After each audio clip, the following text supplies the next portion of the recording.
This is America's oldest freeway, and it's one of the deadliest. Yet somehow, they're still driving on it every day like it's totally normal to risk your life just to get to Pasadena. The Arroyo Seco Parkway in Los Angeles was built 85 years ago, and it's barely changed since its construction. It's narrow, it's beautiful, and it's terrifying. Being the only major freeway connection between downtown LA and the nearby city of Pasadena, it's a crucial commuting route for tens of thousands of drivers each day. But it was designed for a much simpler time and a much smaller city. The lanes are narrow, the on-ramps are short.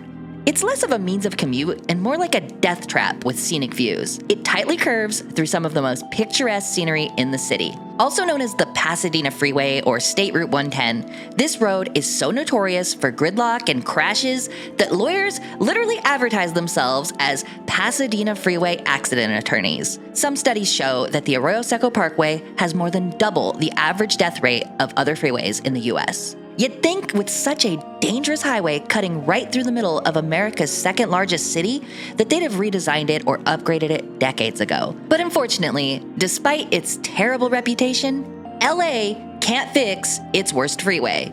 It's designated a historic landmark, which means there's not much they can legally do to make it safer. But the real reason it hasn't changed much over the years goes deeper than just preservation.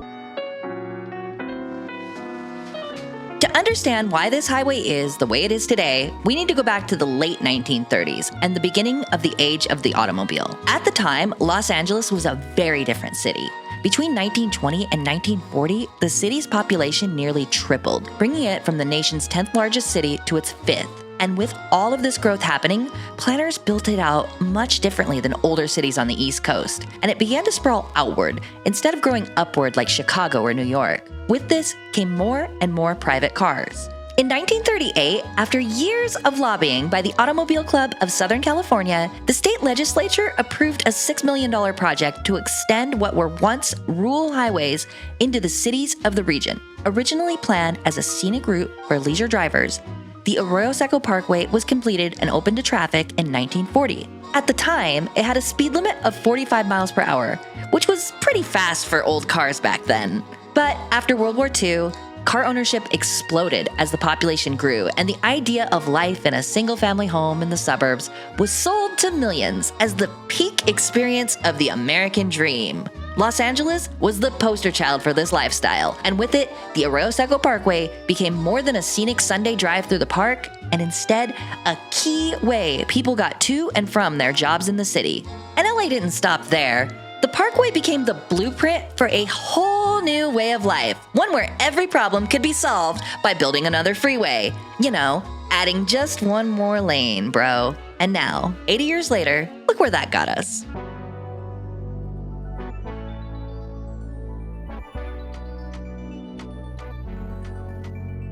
As Los Angeles became more and more car-dependent, newer freeways were built to at least somewhat safer standards, with lanes wide enough to accommodate modern cars at higher speeds. Interchanges these days tend to have longer on- and off-ramps to enable cars to merge safely into traffic.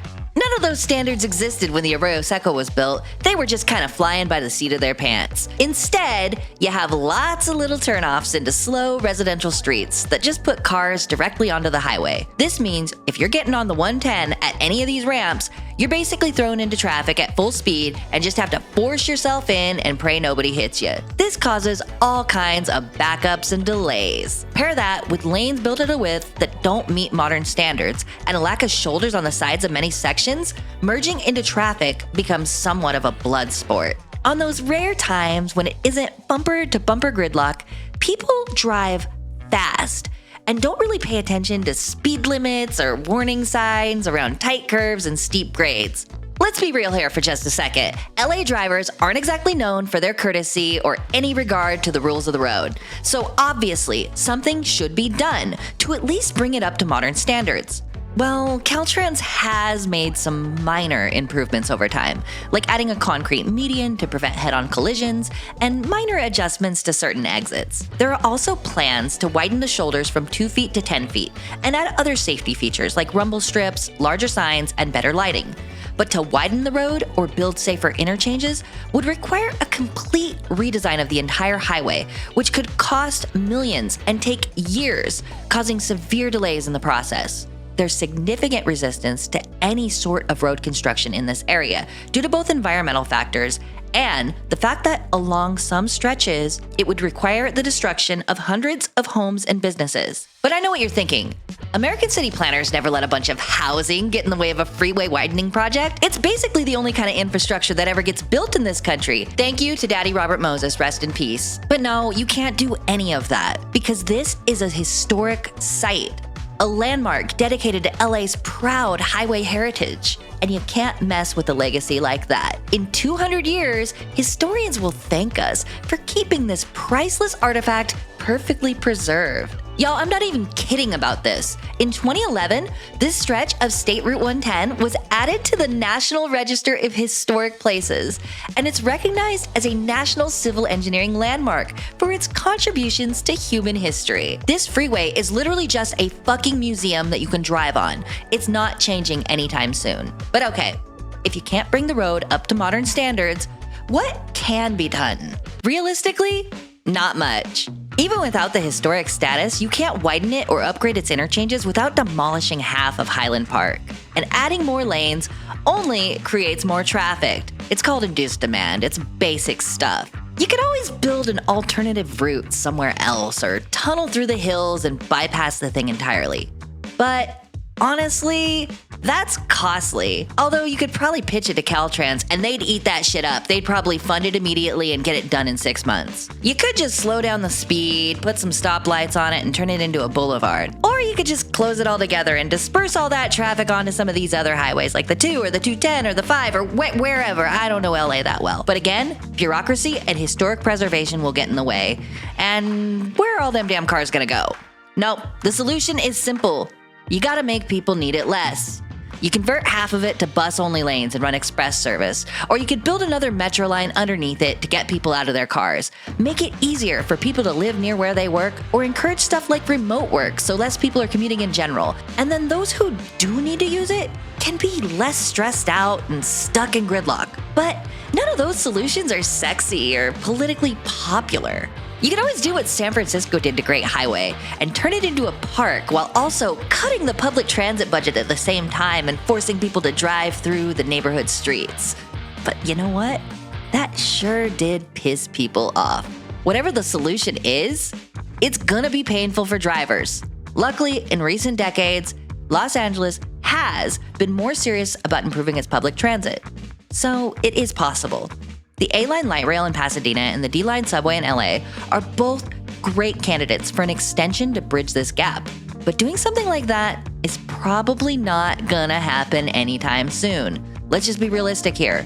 Instead, Los Angeles is forced to look its shitty planning decisions and car dependence right in the face every time some idiot gets on the 110 and doesn't know how to drive on it.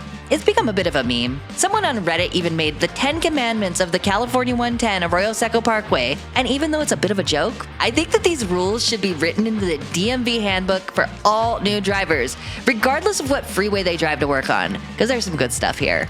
In a way, the Arroyo Seco Parkway is a perfect symbol of Los Angeles and American planning as a whole. Short-sighted and made for a time that no longer exists. Beautiful, dangerous, and impossible to fix without breaking 100 other things. Man, that's relatable. But maybe one day we'll learn our lesson and start seeing cars and highways as just one of many options to help us get around our cities. Not the only one. Until then, sorry LA, you're stuck with this thing. Enjoy your historic landmark, I guess.